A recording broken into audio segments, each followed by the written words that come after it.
Time to fly, time to fly. Never give up, we won't retreat. The ones who stand up. Hello friends, and welcome again to another Street Fighter Duel video. Hey guys, welcome back to the channel. Now today in this video we'll be talking about 2 or 3 stuff that is going on through the game. First of all, we're gonna talk about the Gate of Glory, the Fall of Descent versus the Guile fight, and we'll be talking about the towers and what teams I'm using actually in the Infernal and in the Master. And I know it's still early, you can use whatever, but for new players they're finding it a little bit hard and difficult even throughout these stages. And as I said before, within your progress you'll find it easier or harder. Now, and the final one, we'll be talking and I'll be explaining everything about the new unit, El Fuerte, and I'll be talking about it. It might be a hot take if you want to take it that way, but I'll be explaining his kit really fast and really quick, and I will show you everything about it. So, starting off, let's go and talk about, and one more thing, the guild. Now, if you've seen the event for the Starlight, it tells you to go and Shadowlands, participate in Shadowlands. First of all 3 times, then 10 times, that it will go for 20 or something. We have an entire 40 days. If you check here, there's 40 days to do that. And you can't do that on auto or raid. You can't click it and skip it as for raid. You need to do it manually. This one, yeah, I know it's a little bit tedious and you'll be like, oh, if we do it manual and get lower score, when we want to raid again, it will give us the low score. I guess that's true. But it's a chance for you, for only this month, to improve your score for the highest damage that you can possibly do. I've been neglecting this for the past month, I think. I was on my previous lineup doing the settings and going through the raid. I didn't do manual. And this allowed me now to manual it actually to get the highest score. And as you see, I improved my scores. This is actually rewarding because you get a lot of rewards when you improve your score. So as you see here, I got the 681, almost 700 million with my free-to-play setup and team. And what I was using is this lineup, my Bison, my F.Blanka, my Dalsim, and my S.Poison. And of course I'm using Viper. You can use Mayor Cody or Viper depending on what you're aiming for. My Viper provides more damage when I use the super of Dalsim, while my Mayor Cody, I still need to build him so I get more stats to my Dalsim, and I will 100% replace Viper on him. And I'm using Fei Long on F.Blanka. Even Summer Yang has been utilized for more healing. If you lack the sustainability, I have Virgil EX, it could save me. I'm not using it actually. I will remove all the healings that I have for this run and I will do better runs. I still have 2 to go, so I will do it. So that was it for the Shadowlands. Now let's talk about quickly the Infernal Tower. And as you see, it gives you a lot of rewards. So it gave me divination tickets, it gave me stones to upgrade exclusive for Infernal faction, and it will give you when you clear at 20 the soul shards. And the soul shards are important now that we got Bison improvement and we got Chun-Li. These are the basic new units that you need to improve.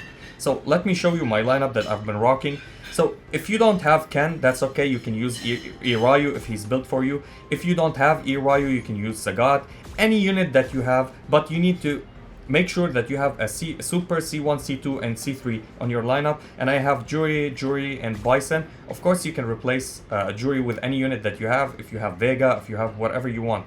So this is so easy for me. I'm super overpowered and high leveled for these fights. Of course, use fast chant on any unit that you have. I go with Jury, Jury, then Bison C3, but I don't really need it because Ken and Bison Explosion will help me a lot. And as you see here, stage 20, and we'll be getting our shards. This is how easy it is. It's not that hard. You just go and click every button and that's it. It's done. And Bison goes with the C3 and it's over. You got your level and that's it. So we got our rewards, we got our prizes. We can't fight, we need to wait actually for it to reopen. And I was waiting for this to make my Chun-Li get to 40. And here we go. Now Chun-Li is 40, I can use her on other bosses in stages. I'm gonna go for 80 for her, 100%. She gets crit rate and increases the damage if she skills a crit. Whenever she crits, she deals more damage, which is amazing actually for me. Is she in the top? Yes, here she is. her power is greatly going up, and I need more copies of her. Now, that's it for these, and now we'll go for Follow the Scent with Guy. Now, for Guy lineups, as you see here, I'm ranking in the top 10. So I'm 6 now. People are doing their attempts. I'll be doing more attempts. I didn't do so much attempts. I made like 6 or 5. Yeah, these are 5. So, as you see, the damage is consistent. When I used my this lineup, it's consistent. And this lineup, I go with Viper. I have E.Ryu that I borrowed. If you don't have E.Ryu borrowed from somebody else, use Gormagala if you can borrow him. If you can't, you can use Rose here. Rose will help you a lot, especially here. Okay, just her presence will help you for her passive. And that's it. You can use her C2 sometimes if you want. You can switch. You can start with Viper, Street Poison, Rose, then Viper, Viper, Street Poison, F.Blanka, then and continue with Viper, just to get her trigger with her C2 or with any skill, her passive, and that's what you need, so she records the HP and you don't die. Now, the best thing that I'm running here for this lineup, and the most important thing that you need to know, is an assist Gen. And why is that? Because Guy will go and hit your backline 3 times at the start of the battle, and he will hit the Shadow Clone of Gen. It will protect your backline, whoever it is. Sometimes you're going through the attack and you hit with Viper, drop the Street Poison C1, so Street Poison will be on the battlefield, so he goes and hit her. So if you want to avoid that, you need to have Gen. He's a main component to get you as free to play, low spender. Play Gen, it will help you a lot. We know we don't want to rank maybe 1 or 2, but if you want to rank in the top 10, maybe top 50, this will help you a lot. I'm using Yang for the crits. Whenever I hit crit, he goes down and fill my energy bar with 80 combo meter. And F.Blanka for her C2 and buffs. So buffs, buffs, buffs, and she buffs herself and she deals the insane damage. And this is how I go with the rotation. Let me show you how the fight went real quick. Not this one, the last one, I guess. Yes, and let's go and see the replay. So I'm gonna play it at ×4, first of all, to accumulate. And look how Guy will go and hit my backline. He hit the Shadow Clone of Gen. And he marks him with, so he takes more damage, more and more. So again, he hit the backline, as you see, with his C1. And then with his C2, he goes and hit the backline again. Yep, and he killed the Shadow Clone. Now we go, I start with E.Ryu, then F.Blanka, Street Poison, F.Blanka, then Viper, and I do it twice. I start with E.Ryu twice because I want to accumulate the 4 stacks of Satsui no Iki, and then I start with Viper, Street Poison, F.Blanka, then Viper, and now I look at the Guy combo meter. It will go down now because E.Ryu will hit him. I use the Virgil EX because I don't want my Viper to die, and now I continue and accumulate the combo. Viper, Street Poison, F.Blanka, then Viper. And that's it. Everybody will start dying now. He killed Viper because she's backline. He killed F.Blanka because he triggers his shadow attack after he kills somebody. I start with E.Ryu, he dies, and then that's it. The time was over. So you can do multiple attempts, but this is consistent. It always gets me above 205, 210 million. So it will put you in the rank top 50, 100%. This was the lineup for this team. Now, for the last one, I wanted to make a separate video for that, but I didn't want to make 2 or 3 or 4 videos. I want you to take all this information and you can skip. I'll put timestamps. You can skip to whatever you want to watch. So, the last one is El Fuerte. Where is he? He's somewhere here. Here we go. So, El Fuerte in other versions, he is not a balanced class. Yes, he's power, but he's a support. Okay, he's not balanced. He's a support, and here they made him as a balance.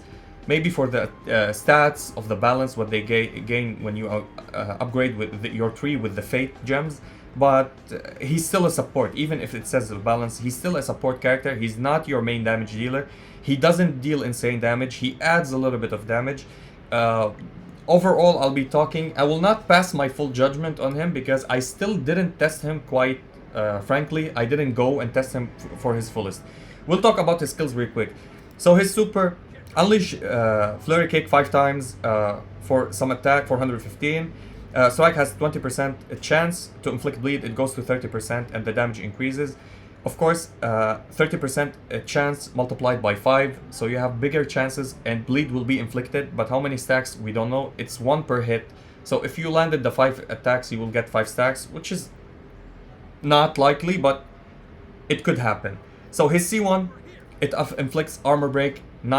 So you can run him with a full bleed team, or you can run him with a full armor break team with Cammy, Chun-Li, Yan and Yang, Guile, whoever you think. Guy is good with him, whatever you built, but his main skit is always for the bleed. Everybody works with the bleed because he works with Vega, he works with the new fashion Ken, and he works with B Zangief with his C1. B Zangief with his C1. So his C1, he lands some kicks 4 times, dealing damage to the enemy, and each strike have 25% to inflict armor break. It goes to 35%, so it's not 30 like the bleed, it's 35, it's more, but it's 4 times, not 5 times. So it's almost the same if you wanna think about it, and increases his damage, of course. So his C2 inflicts both bleed and armor break with a chance. So he strikes 2 times the enemy with 25% a chance to inflict bleed and 30% to inflict armor break, and increases to 40% to inflict armor bleed and 35% to inflict bleed. Armor break 35, 40% for bleed. And this is the main thing that you want to use with him, the C2. And his passive, and it's pretty decent. So his passive will have a counter attack, and this counter attack will be triggered if you get a debuff. If you get a debuff from the enemy. So whenever the enemy hits a debuff on you, and you have it, like let's say Bison starts with his super, hits you, you get weakened on yourself, he immediately launches Tatsuzanko. That's not Mexican, but anyway, he releases Tatsuzanko, and this one is a trigger effect with a counter attack that will hit and gives you a 0.5 second to stun. It starts with 50% base chance, it goes to 100%. So 100% base chance, it means it's most likely that he will hit and counter attack with a stun and interrupt the chain combo. Now, the thing that I tested with him is it's not consistent, his stuns. It's not like OG Blanka. So Blanka works whenever the enemy starts a combo, even if it doesn't hit them. If they think about starting a combo, he goes and counter attack and stuns them. For El Fuerte, you need to get hit and to get inflicted with a debuff, then he will counter attack and stun.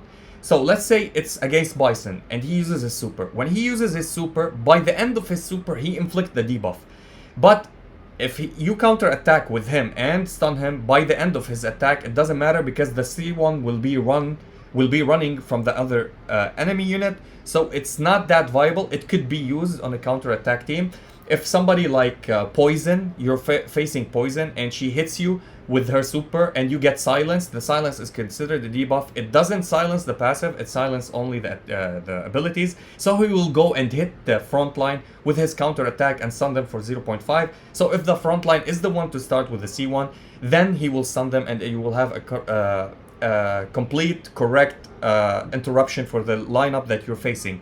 Other than that, he's a mid hero. Yeah, he buffs bleed, he buffs armor break. We have other units. You don't need to run him as a full attack. You can run him only as a support. For his exclusive, so gains damage reduction against attacks from enemies affected with bleed. So again, I forgot something. Let me tell you something. When he debuffs an attack, he restores HP equal to 15% of his max HP. That's the thing is with his passive. So he counters attack, restores some HP when he has a debuff. He doesn't cleanse the debuff though. It will stay on him. So his exclusive, as we said, increases the damage reduction when somebody having bleed on them. So anybody that has a stack of bleed, 15% of damage reduction will be gained from him. So if you have more stacks on him, I guess he will get more damage reduction. His assist is when the assisted fighter is inflicted with a debuff, recover HP equal to 3% of El Fuerte max HP for 3 seconds.